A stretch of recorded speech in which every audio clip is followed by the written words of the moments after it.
d'Alain qui était blessé. Parfait, monsieur le procureur. En dehors des deux, vous n'avez vu aucun autre blessé ni un autre manifestant tué. Non, monsieur le procureur. Alors, à quel moment précis vous avez appris qu'il y a eu des cas de mort et de blessés au stade? À quel moment précis?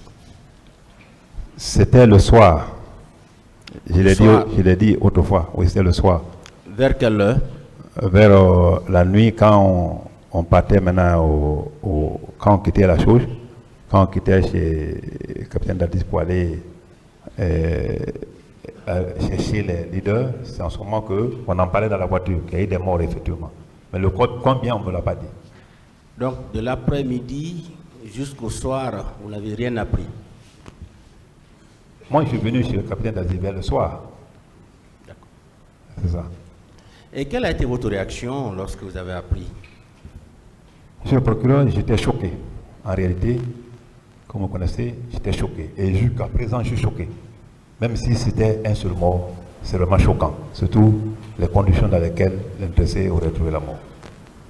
Bien. Est-ce que vous n'avez pas appris ou bien vous n'avez pas entrepris des actes concrets pour d'abord flétrir ce qui s'est passé et éventuellement prendre des dispositions, parce qu'à cette époque-là, comme vous l'avez si bien dit, vous étiez chargé du grand banditisme aussi.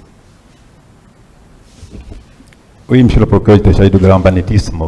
Mais il faut comprendre aussi que, je ne sais pas si c'est le même jour ou c'est le lendemain, et quand le capitaine Dadis a lancé son appel, je pense que pratiquement, et la remise, appel à remise, pour moi, et tout ça était là. Je continuais ma mission quotidienne, et parce que je me disais que la communauté internationale est saisie. De facto, le procureur général s'est déjà saisi. Donc, vous n'avez entrepris aucune enquête pour essayer au moins de situer les responsabilités? Non, à mon entendement, non. Connaissant déjà que le procureur général s'en est déjà saisi. Bien. Et vos hommes étaient sur le terrain ce jour? Oui ou non? Oui. Ils étaient armés? Je dis non, monsieur le procureur. En faisant les patrouilles, ils n'apportent aucune arme? En tout cas, selon mes consignes, non. Pas possible. Si c'est la journée. Même des armes conventionnelles, ils n'apportent rien avec eux? Les armes conventionnelles, par rapport Bon, puisqu'ils sortent pour faire des patrouilles, est-ce qu'ils peuvent aller comme ça là, bras ballants, ils n'ont rien? Ils vont pour faire des patrouilles? C'est des consignes données, la patrouille nocturne, d'accord. Mais la patrouille d'huile, non, pas possible. Ils vont 4 par pick-up, 2, et voilà, pour tourner. C'est une patrouille de dissuasion des bandits et tout. La nuit, on sort vraiment prêt parce qu'on a été toujours victime. Parce qu'il est mis au compte de vos hommes 2 cas de mort au carrefour Bellevue et 2 cas de mort au niveau de l'esplanade du stade. Qu'est-ce que vous en dites? Bon, comme je l'ai dit hier, monsieur le procureur, je disais que c'est maintenant que j'apprends cela. Et même dans l'ordre de renvoi, les cas de mort qui sont là-bas, c'est sur ma tête. Que ils ont tué 2 devant moi, ce qui est impossible.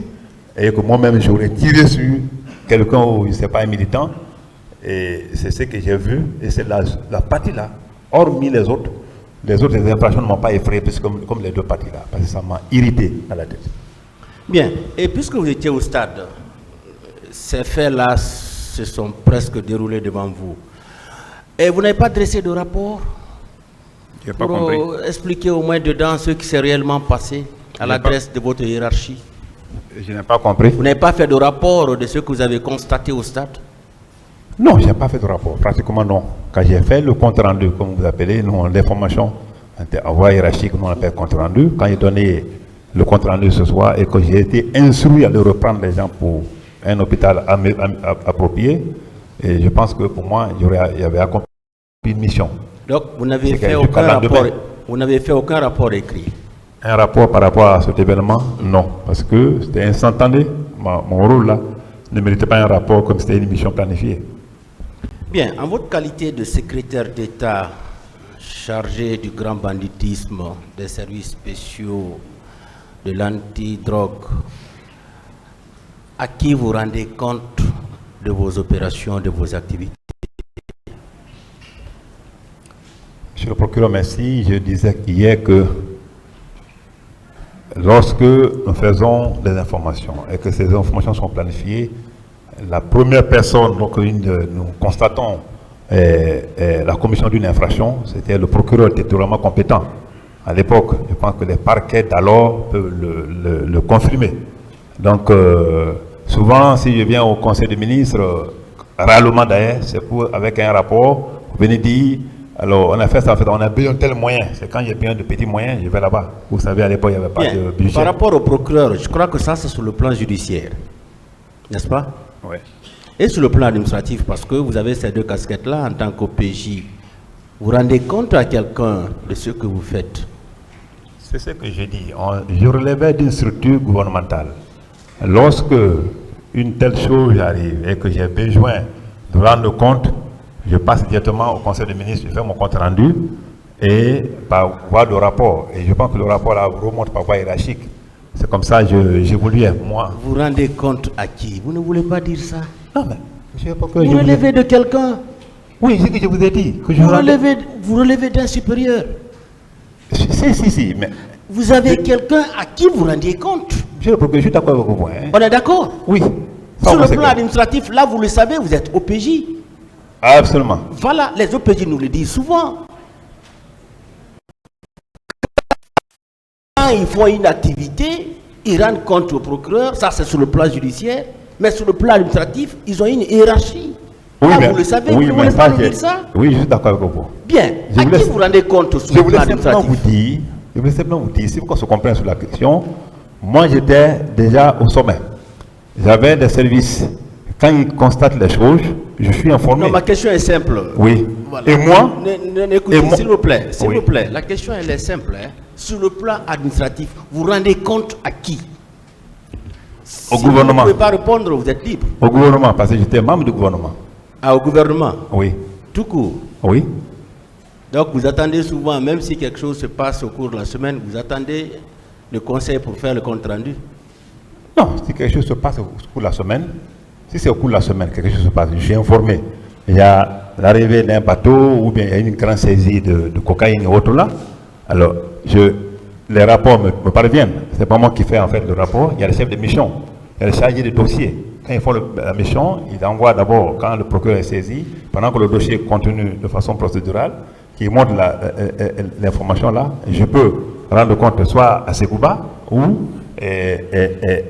au Premier ministre ou bien à Dadis, c'est le premier que je rencontre. Bien, votre service n'a jamais obtenu de dotation en armes? Jamais? Non, votre service n'a jamais été doté d'armes? J'ai dit oui, c'est pourquoi j'ai dit que la patrouille d'huile était armée. On peut pas se procurer d'armes si on n'a pas armé. D'accord. Et à quelle occasion vous utilisiez ces armes-là? Nocturne, hein? À quelle occasion vous utilisiez ces armes?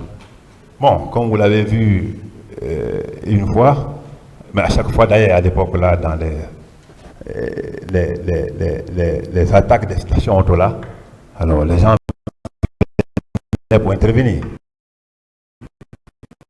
Et c'est pourquoi autrefois j'ai dit que j'ai perdu des éléments ou d'autres ont perdu des oreilles. Et où les attaques à main armée dans les domiciles des gens, on venait pour vraiment réagir.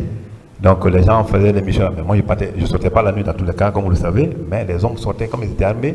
Et puis la coordination en radio était là et tout, ça marchait. Bien, vous n'avez jamais appris que des corps ont été retirés à l'hôpital d'Onka et Nasdine? Je n'ai pas compris. Vous n'avez jamais appris ça? Je n'ai pas compris, monsieur. Que des corps ont été retirés au niveau de l'hôpital Ignasdine. Que les corps ont été retirés? Oui. Les corps, oui, qui étaient au niveau des morgues. Pas du tout. Vous n'avez jamais appris ça? Pas du tout. Les corps ont été retirés à Donka? Non. Vous n'avez jamais Même dans ma déposition, je pense que je n'ai aucune idée là-dessus. Mais si c'est ça, c'est au niveau de la déposition alors. Merci, Monsieur le Président. Je vous remercie, Monsieur le Président. Juste quelques questions de clarification. Parce que nous avons suivi le colonel depuis bientôt 2 jours, mais il y a beaucoup de déclarations contradictoires. soit dans ses explications ou alors par rapport aux témoins qui ont été cités dans cette affaire et qui ont comparu devant les juges d'instruction. La première question que j'aimerais poser au colonel, c'est, vous avez parlé parlant de la nuit